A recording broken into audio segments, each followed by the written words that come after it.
start our topic about chronic kidney disease, also known as CKD. So let's start the chronic kidney disease.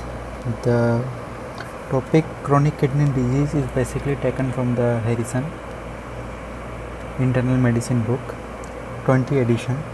So if you have any doubt, you can comment or you can refer to the book Harrison 20 edition. Alright, so chronic kidney disease, the definition of the chronic kidney disease is taken from the Harrison.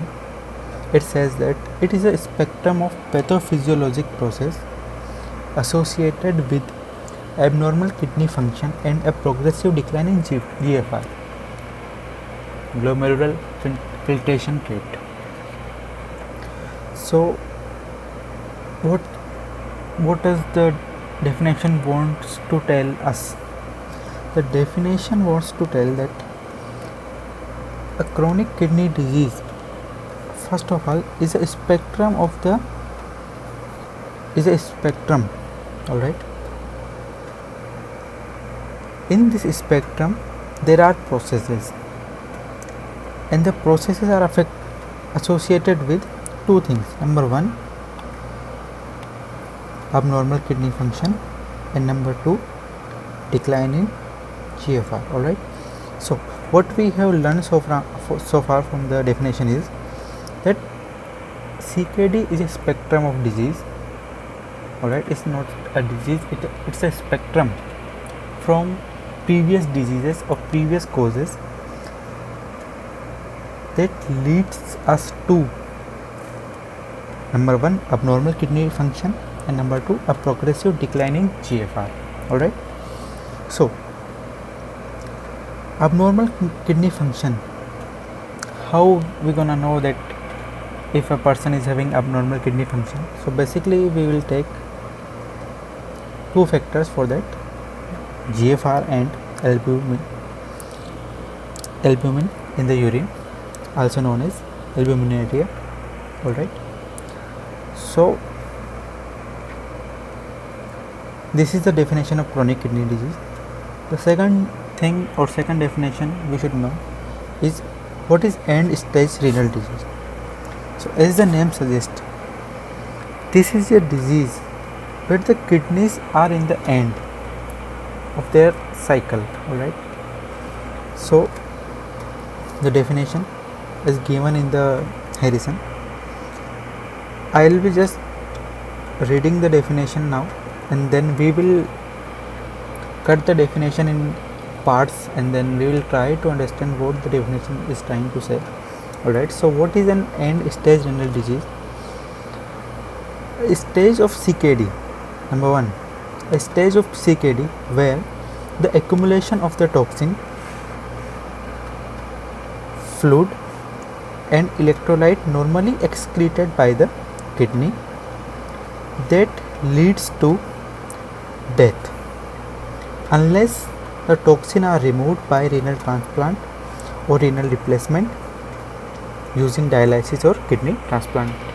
Alright, so it's a big definition, so we will try to chop it. So first of all, the first thing is this is a stage of CKD. Right. So end stage renal disease is a stage of CKD where there is accumulation of toxin, fluid and electrolyte which are normally excreted by the kidney. Okay, so first thing, this is a stage of CKD. Second thing says that in this stage there are accumulation of the toxin. Number one, toxin. Number two, fluid and electrolyte. So three things are deposited. Number one, toxin. Number two, fluid, and number three is electrolytes. These things start getting deposited. These things usually excreted by the kidney, but as the kidneys are not functioning properly, chronic kidney disease, as the kidneys are not functioning properly, so these things start accumulating and it leads to death.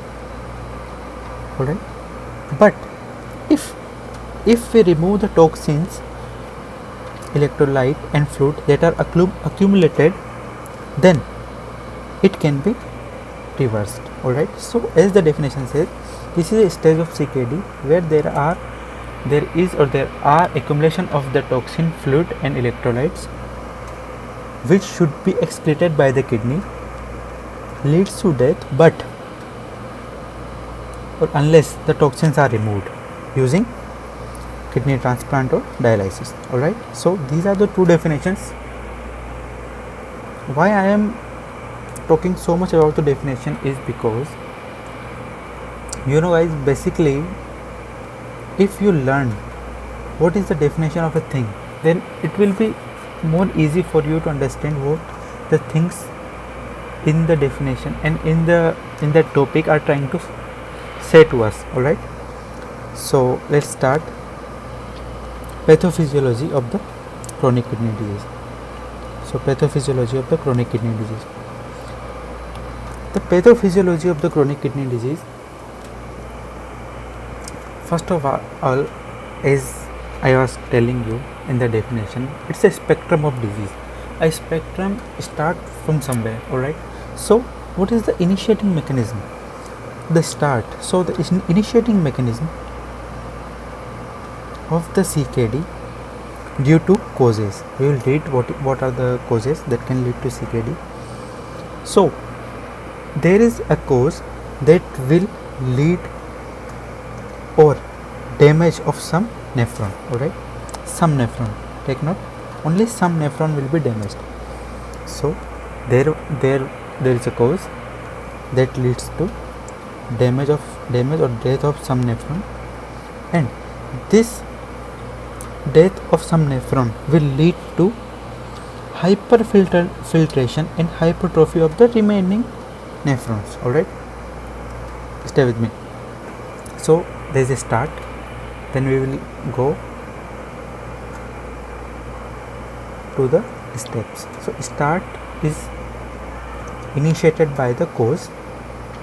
This cause damages the nephrons, and then the remaining nephrons start hyperfiltrating and hypertrophied. Why they are hyperfiltrating and hypertrophied? Because they have to maintain the GFR. As you know, if some nephrons are damaged, there will be a decrease in GFR, but the remaining nephrons will compensate for the decreasing GFR, and there will be hypertrophy and hyperfiltration. Are you getting my point? Alright, then but why there is hyperfiltration and hypertrophy? This comes from the response from vasoactive hormone, cytokine and growth factors. Alright, and this process to maintain GFR, after a time it will become maladaptive. It will no longer work, because there will be further increase in the pressure and flow, because toxins, fluid and electrolytes are still accumulating because we haven't treated the cause. Alright, and this lead to distortion of the glomerular architecture. There will be damage in the architecture, and that will lead to podocyte dysfunction, disruption of the filtration barrier, and this lead to sclerosis. Guys, I want to tell you what sclerosis is, because so many students don't know what is sclerosis. Sclerosis basically meaning is hardening of the tissue. So if a tissue will get damaged, there will be fibrosis and the tissue will become hardened. So sclerosis basically means hardening of the tissue.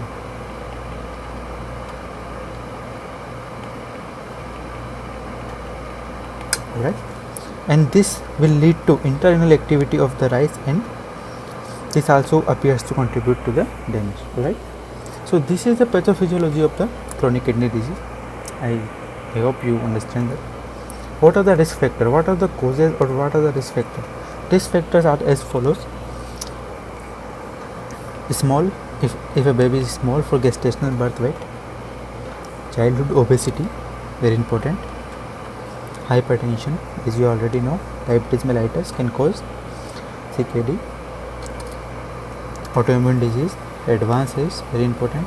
African ancestry, family history of the kidney disease, and previous attack. and also the presence of proteinuria, normal urinary sediment and structural abnormality of the urinary tract that can also cause the AKI, and AKI then lead to CKD. If you don't know what AKI is, you can refer to my previous video where I talked about the AKI. Now, in the definition of the end stage renal disease, we talked about that it's a stage of CKD. So there are stages of the CKD. So what are the stages? So staging of the CKD depends on the GFR. And important points about GFR, there are two concepts. Number one, GFR is expected to be reduced with aging. It's a normal phenomenon. If you age, there will be reduction in the GFR. And also mean GFR is lower in women than in men, right? So two things where they can ask you direct questions, and there are two concepts you have to remember. GFR is expected to reduce with aging, and mean GFR is lower in women than in men. So what is albuminuria? Albuminuria, albumin in the urine. Chop the word albumin in the urine is called albuminuria. This also helpful in the monitoring of the nephron injury, as we already talked about the CKD definition, and the response of the therapy. We can also know if there is reduction in the albuminuria, so we can say that there is good response to the therapy. Alright. How we gonna know if there is albuminuria? So there are two methods. UACR, urine albumin to creatinine ratio, we can know, or UACR urine albumin to creatinine ratio. First we will talk about the UACR. UACR about 17 mg albumin per gram creatinine in men and 25 mg albumin per gram creatinine in women serve as a marker for early detection of the primary kidney disease and systemic microvascular disease. This is the very important definition, guys. You have to remember this definition because this will come directly as a question in the exams or board exams, also other central institute exams also. So 17 mg and 25 mg. So we were talking about the stages of the CKD. So in stage 1 and stage 2 CKD, and the stage 1 and stage 2 CKD is usually asymptomatic. There are no lab test finding or accidental lab test finding. If risk factor is not there, there is no screening recommended for the stage 1, stage 2. CKD stage 3 and stage 4 things are getting critical. Clinically and lab complications become prominent, and all organ systems are affected. Most evident complication in stage 3 and 4 is anemia, very important, easy fatigability, low appetite and malnutrition. Guys, this is a very important point. What is the most evident complication of the stage 3 and 4? Majority of the patients show no further changes, and if there is no proteinuria, there can be interval testing and no need to refer to the nephrologist. In stage 5 CKD, this is also called end stage renal disease. There will be starting of toxin accumulation, as I already told you about the definition of the end stage renal disease. There is toxin accumulation, and this accumulation will start manifesting as disturbance in their daily activities, and this will lead to uremic syndrome. I will talk to you what is uremic syndrome later, right? So what are the etiologies or causes? So we have talked about the definition, pathophysiology, risk factor. Now we are talking about the etiology or causes. So most common etiology, definitely diabetic nephropathy, and with type 2 diabetes the chances are 90%. Glomerulonephritis, hypertension, ADPKD, autosomal dominant polycystic kidney disease, and other cystic or tubulointerstitial nephropathies. Alright, now hypertension associated CKD. Hypertension is very common in the population nowadays. So there can be two categories in the hypertension associated CKD. The first one is subclinical primary glomerulopathy. Example, focal segmental or global. The second one is hypertension related systemic vascular disease like cardiac or cerebral. So two things. If the problem is in renal, there will be first. If the problem is systemic, it will be second. And the second one is common in elderly, as you already know. Now I was talking about that stage 5 of CKD will lead to uremic syndrome. So what is uremia? So a uremic syndrome is a large number of toxins that accumulate when GFR decline. Is called uremic syndrome, and that will lead to symptoms. What is the pathophysiology of the uremic syndrome? Three things you have to remember. Accumulation of the toxin because of the reduction in the GFR will lead to loss of the kidney function, will that lead to progressive systemic inflammation, and then it will lead to further consequences. So this is the pathophysiology given in the Harrison. What are the clinical and laboratory manifestation of the CKD and uremia? As I am talking about uremia, it's same as the CKD stage type, right? So there can be fluid, electrolyte or acid base disturbance. Obviously, as I already told you in the definition, there is accumulation of the electrolyte in fluid. So there is sodium and water homeostasis. Alright, so how? Dietary intake of sodium exceeded its urinary excretion. Guys, take note. As kidneys are not working properly, so there is low urine excretion of the sodium, but still the patient is taking sodium from the diet. So there is dietary intake increase, then urinary excretion. So there will be increase in sodium, will lead to sodium retention, and this sodium retention will lead to expansion of the blood volume, will lead to hypertension and edema, and this hypertension will lead to renal abnormality, and this cycle goes on and things become very worse. Second thing is potassium homeostasis. The urinary potassium excretion is mediated by the aldosterone dependent secretion in the distal nephron. If there is any renal abnormality, there will be decreased urinary excretion of the potassium, will lead to hyperkalemia. Alright, and hyperkalemia can be because of increased intake, hemolysis, hemorrhages, transfusion of the red blood plasma, and metabolic acidosis. Metabolic acidosis, because there is low excretion of the proton, will lead to metabolic acidosis, and hyperkalemia also will produce decreased ammonia production, will also lead to metabolic acidosis. What is the treatment for the metabolic acidosis? Diet, salt restriction, and use of loop diuretic, thiazide diuretic.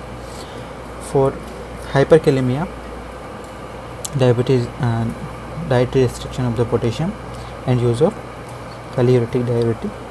For metabolic acidosis, we can use alkali supplementation, sodium bicarbonate. Now, disorder of the calcium and phosphate. What are the bone manifestation of the chronic kidney disease? As you already all know that in the CKD there is decline in the GFR, so there will be reduced excretion of the phosphate that can lead to phosphate retention. This phosphate retention will stimulate increased synthesis of two things, FGF23 and PTH. FGF23 is produced by osteocyte, right, and FGF23 also stimulate the production of PTH. So what FGH23 do? FGH23 do, it suppresses the calcitriol production, and decreased calcitriol production will decrease level of ionized calcium, so there will be low calcium, alright, and also there will be increased PTH that will lead to growth of parathyroid gland mass. So both decreased level of ionized calcium and increased growth of parathyroid gland mass will lead to hyperparathyroidism. This hyperparathyroidism will stimulate bone turnover, and that will cause osteitis fibrosa cystica. very important, guys. So this pathophysiology is very important. Bone manifestation of CKD, two factors are very important: FGF23, number 2 PTS, that will ultimately lead to hyperparathyroidism. What are the clinical manifestation for hyperparathyroidism? Bone pain, brown tumor, we will talk about that later, compassion syndrome and EPO resistance, and will finally lead to osteitis fibrosa cystica. There can be a question from osteotic fibrosa cystica, so take note. What about the calcium phosphate and cardiovascular system? Hyperphosphatemia and hypercalcemia are associated with the increased vascular calcification, and this calcification can lead to cardiovascular abnormalities. Other is calciphylaxis, because there are in the advanced CKD there are calciphylaxis. How? In livedo reticularis. What is livedo reticularis? Moderate discoloration of the skin. Take note. In the CKD there is a discoloration of the skin, like moderate discoloration, and that will lead to advanced patches of the ischemic necrosis, especially in the legs, thigh and abdomen and breast. How this thing happen, guys? Because in the CKD there is hypercalcium. Calcium is increased in the blood, that is going to deposit somewhere, so it start depositing in the area of legs, thighs and abdomen and breast, and there they lead to calciphylaxis. Alright, and what is the treatment? Treatment is management of the secondary hyperparathyroidism and osteitis fibrosa is prevention. What are the cardiovascular abnormalities? Guys, always remember that cardiovascular abnormality in the CKD are the leading cause of morbidity and mortality. That can lead to CKD can lead to ischemic vascular diseases due to CKD related risk factor. There is anemia, hyperphosphatemia, hyperparathyroidism, increased FGF23, as I already told you, sleep apnea and generalized inflammation that will lead to heart failure, and hypertension that can lead to left ventricular hypertrophy. In the treatment, we can give the patient anti-BP drug, anti-hypertensive drug, and our goal BP is 130/80 mmHg. That can be a question in the exam. In the hematologic abnormality, there can be anemia. Anemia is, this question is asked once, what type of anemia is there in the CKD? Normocytic, normochronic anemia is seen in the as early as stage 3 CKD. Take note, stage 3 CKD. In stage 4 CKD there is universal. The cause is insufficient production of the EPO. EPO, erythropoietin, is produced by the kidney to stimulate the production of the RBC. If there is low production of the EPO, there will be low RBCs and there will be anemia. Alright, so treatment is recombinant human EPO or ESA. Also, there is abnormal hemostasis, because patient may have prolonged bleeding time, because decreased activity of the platelet factor 3. Take note, platelet factor 3, and that lead to abnormal platelet aggregation and adhesiveness. Treatment is give desmopressin. This can be reversed with the desmopressin. And we will talk about the neuromuscular abnormalities in the CKD. This also become evident in stage 3. So two things become evident in stage 3.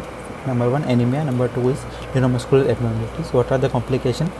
Mild disturbance in the memory. Memory disturbance can be there. Sleep disturbance and hiccups, cramps, twitching can be there because of the calcium. Peripheral neuropathy start as stage 4, and there can be restless leg syndrome also. In the restless leg syndrome, guys, when patient sleeps supine position, he can actually rest his legs. He always try to move his legs. There is sensations in the legs, so there is no resting of the legs. So that's why it's also called the restless leg syndrome. You can search about it, or I'll talk about it in the next video. There is also other abnormalities like gastro, endo and dermatologic abnormalities. They are not very important. Now, evaluation and management of the patient with CKD. Guys, for the treatment of the CKD, we will cover the treatment of the CKD in the separate video when we will talk about the pharmacology of the CKD. Now I am just going brief review.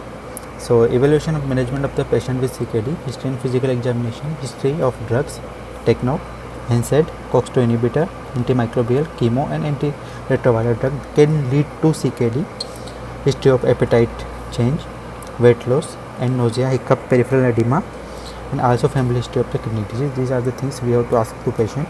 On physical examination, we will focus on the blood pressure because hypertension is a complication, target organ damage. Okay, and diabetic patient we can go the frontoscopy because of the cotton wool spot in the diabetic patient, edema and sensory neuropathy. For the laboratory investigation, as you already know, the complication of the CKD, so we can go for the urine electrophoresis, looking for the multiple myeloma, renal function test, vitamin D, parathyroid hormone, calcium, phosphorus test, hemoglobin concentration for anemia, and 24-hour urine collection for albuminuria. Alright, imaging studying, most important is renal ultrasound. Very important question already asked in the exam. Renal ultrasound is the investigation of the choice for the CKD. For size, rule out mass, evidence of obstruction, cyst. Kidney biopsy in the patient with bilateral kidney renal biopsy is not advised. Very important. Contraindication of the renal biopsy if both kidneys are involved in the CKD. Alright. And other contraindication for the CKD is uncontrolled hypertension, active UTI or severe obesity. Then if we can't go for the renal biopsy, there will be USG guided percutaneous biopsy is favored approach. In the treatment of CKD, we actually cannot cure the CKD, but what we can do is we can slow the progression of the CKD. As I already told you about the complication and I already told you about their treatment also, so I will be repeating that here. For the hypertension, we will give the antihypertensive drugs. The target BP should be 130 to 80, 130 over 80 mmHg. ACE inhibitor will be used in both diabetic and non-diabetic patient, but ACE inhibitor with combination of ARBs is avoided because it will cause more kidney injury. If there is increased serum creatinine after giving the ACE inhibitor or ARB, give second line antihypertensive agent like calcium channel blocker, and other condition will be managed accordingly that I already mentioned above. And the final management is always dialysis or kidney transplant. Alright, so this is the review of the CKD from the Harrison, guys. If you have any doubt or anything you want to suggest, you can comment. So that's all. I already tried to take everything from the Harrison, so you don't need to read Harrison after watching our video. So that's all. Thank you.